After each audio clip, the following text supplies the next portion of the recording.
जय भीम, जय भारत, जय संविधान। और अचानक से बिना किसी जानकारी के ये एक विशेष लाइव उत्तर प्रदेश के प्रयागराज इलाहाबाद से। प्यारे साथियों, मैं इलाहाबाद में हूं और आप जानते हैं कि मैं इलाहाबाद आया हूं कौशांबी के परिवार से मिलने के लिए। सिर्फ कौशांबी के नहीं, कौशांबी के साथ साथ करछना थाने इलाहाबाद में भी एक बड़ी घटना हुई है, उस परिवार के भी आंसू पूछने के लिए। जैसे मैं यहां पहुंचा हूं,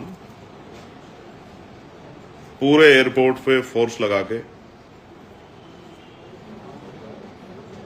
700-800 पुलिस के सिपाही, दरोगा, SHO, CO, additional SP rank के अधिकारियों को लगा के मुझे कौशांबी जाने से रोका गया है। आखिर इस प्रदेश की सत्ता हक वंचित समाज के लोगों को जब न्याय नहीं दिला सकती, तो जो न्याय के लिए लड़ रहे हैं उनको क्यों रोकना चाहती? आप ये समझिए कि जो आपके आंसू पूछने के लिए अगर कोई खड़ा होता है, उस आंसू पूछने वालों को रोकने का काम कर रहे हैं, तो आप समझिए कि न्याय देने का काम ये कर सकते हैं या नहीं कर सकते। मुझे सर्किट हाउस लाया गया है क्योंकि मैं एक संवैधानिक पद पे हूं और मेरे सामने कुछ ऑर्डर्स रखे गए और मुझसे कहा गया कि वहां की लॉ एंड ऑर्डर सिचुएशन अच्छी नहीं है। मैंने उनसे एक ही बात कही है कि मैं यहां आया हूं, उन परिवार से मिले बगैर जाऊंगा नहीं। ये बात आप जान लें।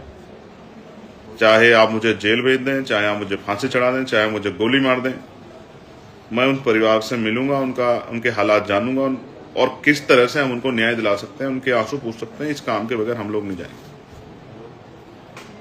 अभी मैं सर्किट हाउस में हूं और आसपास गांव की सड़कों पे जो लोग इंतजार कर रहे हैं, घटनास्थल पे जो लोग मौजूद हैं, गांव में दोनों जगह पे, ये संदेश मेरा उनको भी है।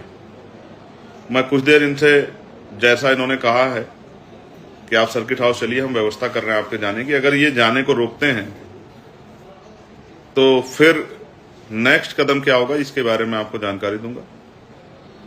और अगर उन परिवारों से किसी भी तरह से, जैसे मैं बैठा हूं, ऐसे बैठ के मेरी बात हो जाए, उनके दर्द को मैं सुन लूं, तो भी मैं और मेरे साथ जो देश भर में लोग जो है अन्याय की तरफ देख रहे हैं, उनको जानकारी हो जाएगी कि वहां असल सिचुएशन क्या चल रही है। क्योंकि अभी तो पूरा रोड बैरिकेडिंग किया हुआ है। लाहौदा है उस गांव का नाम, लोहदा गांव में लगभग 5000 बहुजन समाज के लोग मौजूद हैं। वहां फोर्स लगाएगी पीएससी, वहां के अधिकारी लोगों को डिस्पर्स होने के लिए, हटने के लिए कह रहे हैं और वो कह रहे हैं वरना लाठीचार्ज कर दो। मैं प्रशासन से भी आग्रह करूंगा कि ये तानाशाही ठीक नहीं है, आप अपने अंदर परिवर्तन लाएं। वहां कोई युद्ध नहीं हो रहा है, उस परिवार को न्याय दिलाने की बात को आगे बढ़ाया जा रहा है।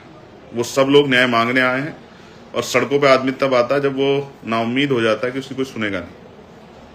वरना इतना समय नहीं है हक वंचित कमजोर समाज पे कि वो सड़कों पे आके लड़ाई लड़े। वो तो कोशिश करता है कि पुलिस न्याय दिला दे, एडमिनिस्ट्रेशन न्याय दिला दे। वो तो दफ्तरों में ज्ञापन देता घूमता। कितने ही लोग तो बराबरों के जिलों के डिटेन किए गए, अरेस्ट किए गए, चाहे वो चित्रकूट के हों, फतेहपुर के हों, कौशांबी के हों। कौशांबी के हमारे जिले के लोगों को अरेस्ट किया गया है, डिटेन किया गया है। मैं स्पष्ट करना चाहता हूं कि इस लड़ाई में हम लोग पीछे नहीं हटेंगे। बिना परिवार से बात किए, उनको सुने, मैं यहां से जाऊंगा नहीं। सरकार कितना दम लगा ले, एक भाई अपनी बहन के को न्याय दिलाने के लिए आया है, उसकी आवाज उठाने के लिए आया, उनका, उस परिवार का दर्द जानने आया है, तो किसी भी तरह का अन्याय बर्दाश्त नहीं किया जाएगा। मैं ये बात स्पष्ट तौर पर कह रहा हूं। ये मेरा आग्रह भी समझिए और मेरी चेतावनी। आप जब न्याय नहीं दिला सकते तो कुर्सी पे क्यों बैठे हो? सब जानते हैं इस घटना में कितने बड़े बड़े लोग शामिल हैं। तो ये अन्याय बंद हो और उत्तर प्रदेश में जो बहुजन समाज है, दलित, पिछड़े, आदिवासी, मुसलमान, हक वंचित समाज जो है, महिलाएं जो, उनको सम्मान का जीवन मिले, उनके साथ न्याय हो। इसलिए लड़ाई जारी रहेगी। मैं समय समय पे आपको, क्योंकि ये कोई मीडिया का चैनल तो नहीं दिखाएगा आपको,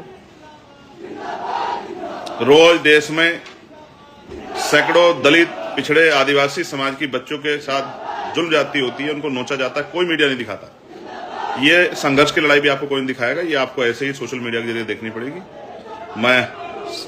मेरे साथी आपको सूचना देते रहेंगे।